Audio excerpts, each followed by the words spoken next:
Hello दोस्तों और मेरे प्यारे बच्चों, कैसे हो आप सब। आप सबको मेरा नमस्कार।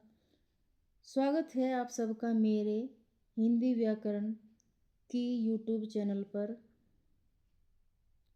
शुरू करते हैं। आज की वीडियो में हम वर्णमाला का टॉपिक लेकर आए हैं, जो कि एग्जाम में बहुत ही हेल्पफुल और महत्वपूर्ण होता है। इसके प्रश्न उत्तर भी आते हैं और कै ख गै घ भी आते हैं।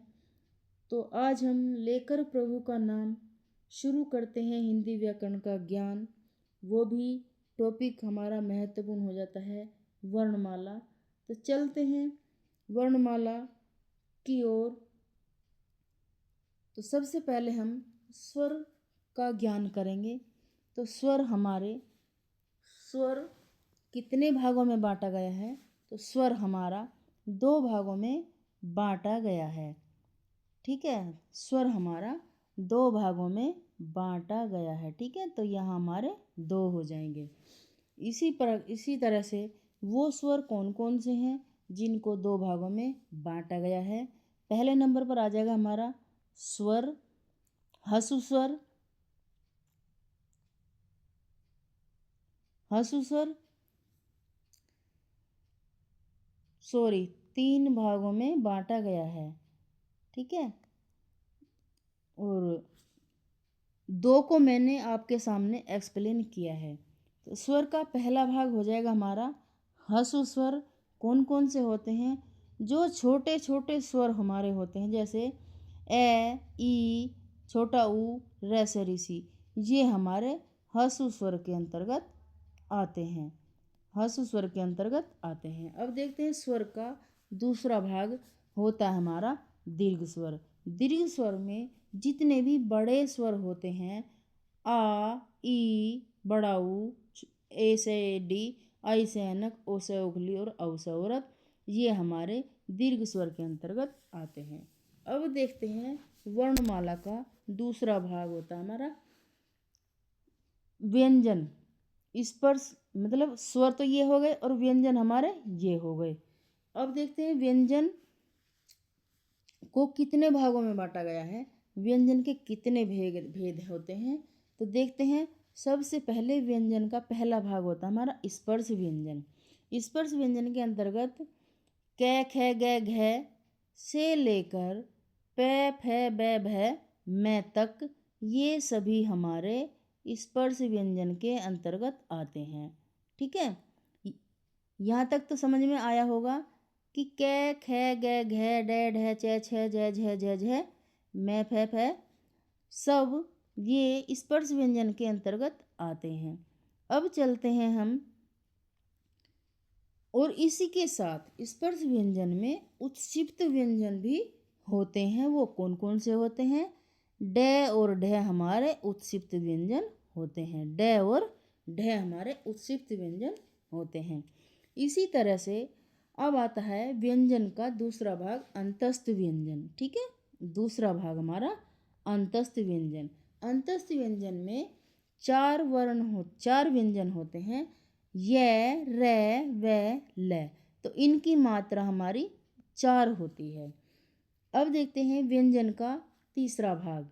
तीसरा भाग ये ऊष्म व्यंजन। तो तीसरा भाग होता है हमारा ऊष्म व्यंजन।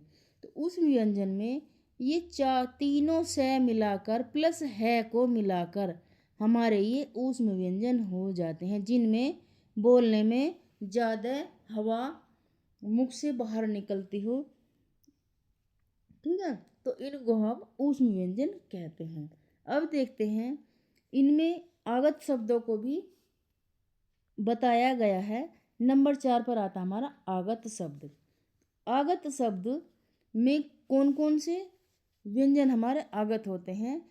जय और फ हमारे आगत वर्ण होते हैं। अब देखते हैं नंबर 5 पर आता है हमारा उत्क्षिप्त संयुक्त व्यंजन।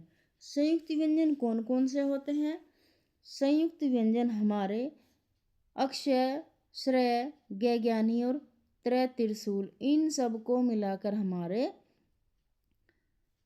संयुक्त व्यंजन होते हैं। इन सभी को अकेला नहीं, हर एक व्यंजन स्वर के साथ मिलाकर इनको बनाया जाता है। ठीक है, अब देखते हैं अगला पॉइंट आता हमारा छठा पॉइंट। छठे पॉइंट में हमारे आ जाता है स्वरों की कुल संख्या कितनी होती है।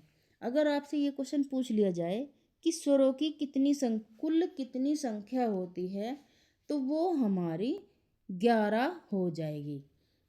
अगला पॉइंट आता हमारा व्यंजनों की कुल कितनी संख्या होती है। तो व्यंजनों की कुल कितनी संख्या होती है, वो हमारी 41 हमारी व्यंजनों की संख्या होती है। अब अगर हम 11 और 41 को प्लस करेंगे तो हमारे ये 52 वर्णमाला हो जाएगी। 52 वर्णमाला के अंतर्गत ये व्यंजन व स्वर होते हैं। इनकी संख्या हमारी व्यंजनों की संख्या 41 होती है। दोनों को मिलाने के बाद हमारे 52 वर्ण होते हैं। अगर आपको मेरी वीडियो अच्छी लगी हो, यहाँ तक आपने अच्छे से पढ़ लिया हो, समझ लिया हो और वीडियो अच्छी लगी हो, तो आप मुझे मेरी वीडियो को लाइक करना, कमेंट करना, ज़्यादा से ज़्यादा शेयर करना ना भूलें। और अगली वीडियो में फिर मिलते हैं आपके साथ हिंदी व्याकरण की वीडियो को लेकर एक नए टॉपिक के साथ। कल तक के लिए आपसे मैं वीडियो को समाप्त करने की अनुमति चाहती हूँ। आप सबका मेरी वीडियो को देखने के लिए बहुत बहुत धन्यवाद। Thank you.